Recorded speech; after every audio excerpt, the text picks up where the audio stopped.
Welcome back to Mr. News Art Class. It's wonderful to see your smiling faces today. In today's video, I'm going to be talking about color, which doesn't exist on this picture yet. Here I've just got a preliminary idea of where I wanted to put things. I used just some black and white to make these mountainous areas here. You'll notice that the more distant mountains are more gray, and as they come closer to us, the more foreground areas have brighter whites and darker darks. But I want to add some color to this, and I'm going to show you 3 different ways to color. Today I want to talk about how colors can show emotions. Here I have a book about color, a clear and simple guide for young artists, and I just want to show you a brief part of this book. Chapter 2, Orange, You Happy to See Me? Different colors can mean different things. Red is loving, red is dangerous. Orange is cheerful, orange is powerful. Yellow is warm and yellow is fun. Green is natural and green is lucky. Blue is calm and blue is wet.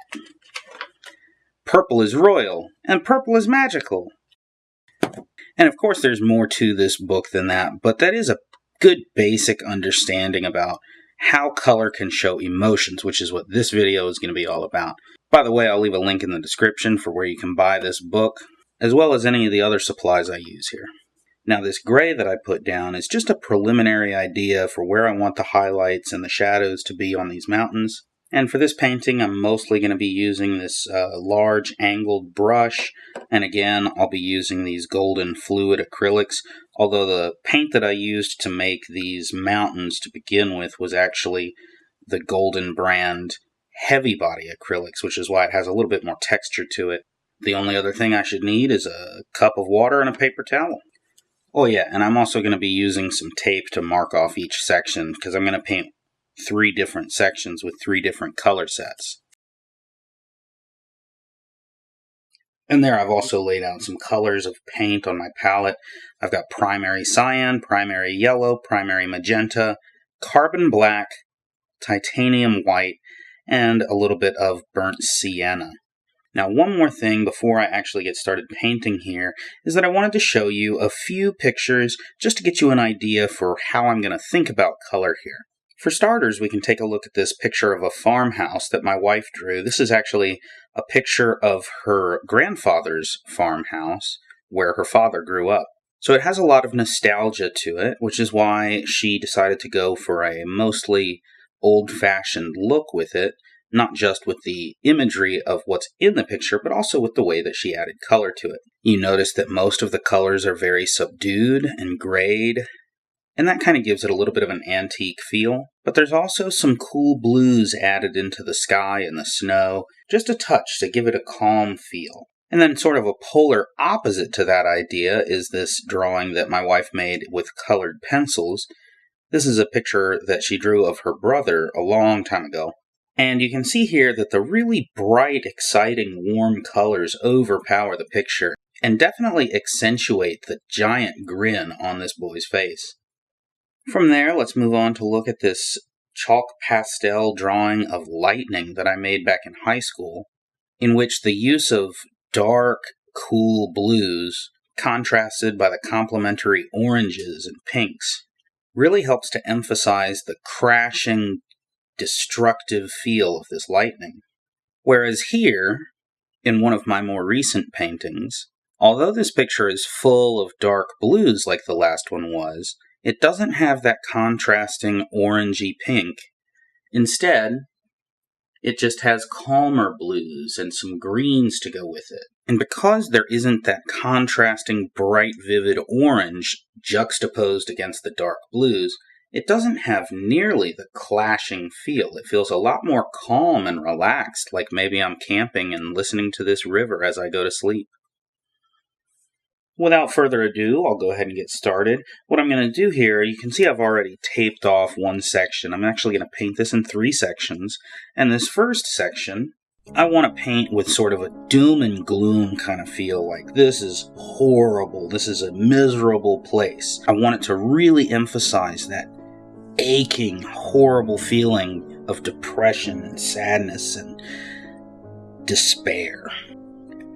To do that, I'm going to be using lots of dark blues and dark reds, really dark colors. Even in the highlights, it's going to be dark colors. Going with the ideas learned in last week's video, I'm going to be using the cooler colors in the shadows and the warmer colors in the highlights, but there's still going to be dark reds in the highlights.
Now, looking at that side of the painting, it looks gloomy and dark and miserable.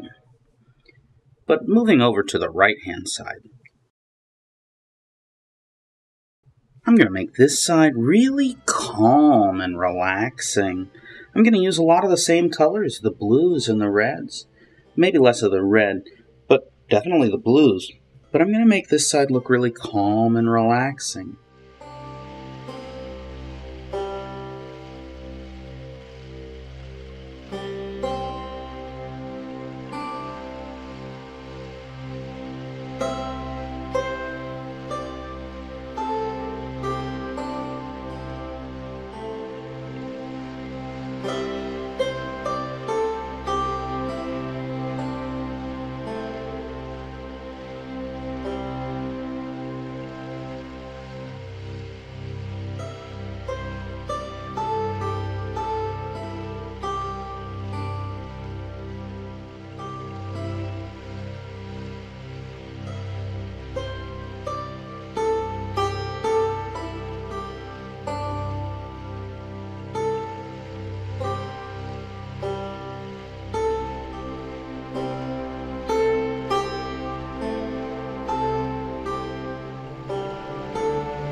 And if you compare the two different sides of this picture, that one definitely looks a lot more devastating and dark and not good. That one looks a lot more happy, maybe a little bit of excitement to it, but kind of calm too. And now I just have to wait for all that paint to dry so that I can tape off those two sides and paint the middle. In this middle section, I want to make it look super exciting, just absolutely out of this world exciting.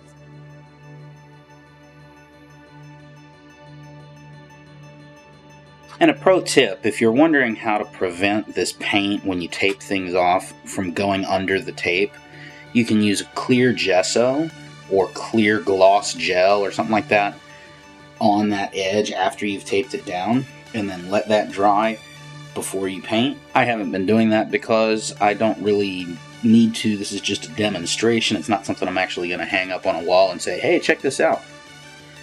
And also because my clear gesso happens to be somewhere else. I can't remember where I put it.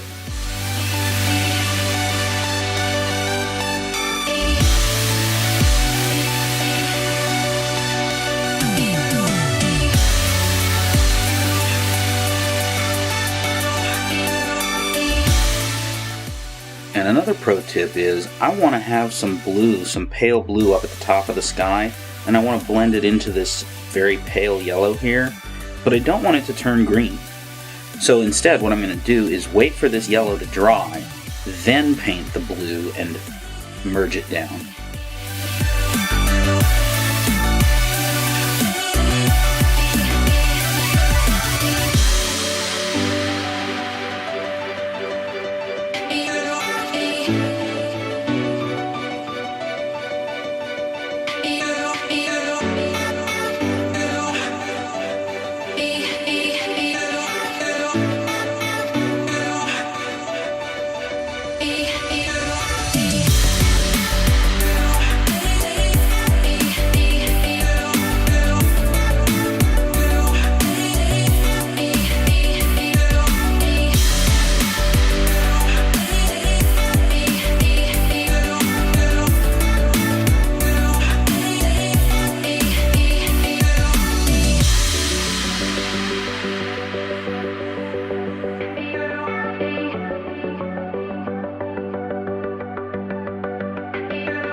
And now for the big reveal.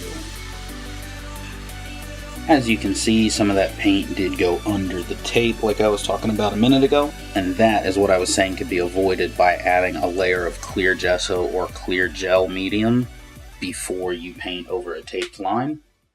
Now that this is done, let's take a moment to analyze these three different sections and talk about why these color combinations react the way they do. When I showed you a couple of pages from this book and I talked about what the different colors mean, that was a very simplistic idea based on one color at a time, but really in real artwork, in the real world, when you're really looking at stuff, it's not just one color that makes a certain emotion pop out. It's a combination of colors used throughout an entire piece.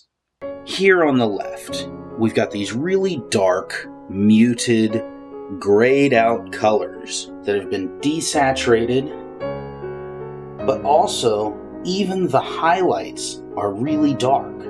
I used that trick of chromatic coloring to put warm colors in them so that you know they are highlights, even though they're still super dark. And there's also one little area here where it is a much paler, whiter color, and that just helps to emphasize the deep darkness of all the rest of it. It also almost gives you a light at the end of the tunnel kind of feel, like there may be something way off in the distance that's beautiful, happy, wonderful, and calm and fun and relaxing, but here where I am, things are rough. Then we move to the middle area, where all of these colors are really bright and vivid. They're all very saturated. I didn't add any black at all to this entire section. I only used blues to make the shadows darker, which ended up turning green because I mixed it with the yellows from the highlights. And you probably noticed that when I gradated the sky from blue to yellow here, I accidentally went too far and had to wipe some of it up. But because I let that yellow dry before I painted the blue, I get this nice little disconnect instead of having a green bar in between. And it kind of feels like there's a bit of a sunset going on here, but even if it wasn't a sunset, this would still feel fun and happy and playful and exciting, simply because everything is so bright and warm. Reds, oranges, and yellows, those warm colors, really liven this up and make it really fun. And over here on the right side, we basically have the same colors we used on the left side, except they're all brighter. They're all tints instead of shades. And because they're brighter and paler and more pastel colors, this feels a lot more relaxing and soothing. It's got some big bright highlights that also bring out a little bit of excitement, but for the most part, these pastel colors end up making it feel really calm and relaxed.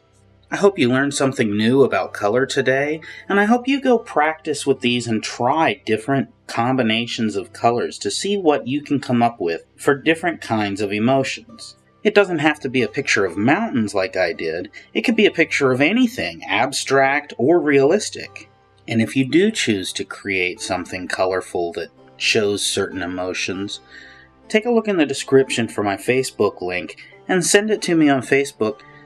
See if I can guess what emotions you're trying to express. If you liked this video, click the thumbs up below. Subscribe if you want more content like this. Every Thursday I create new videos with beginner tips for learning how to draw, how to paint, how to make art. And on Sundays I release Zentangle videos. As always, I hope I've been able to inspire you today. And always remember that you don't have to be the best. You just have to do your best.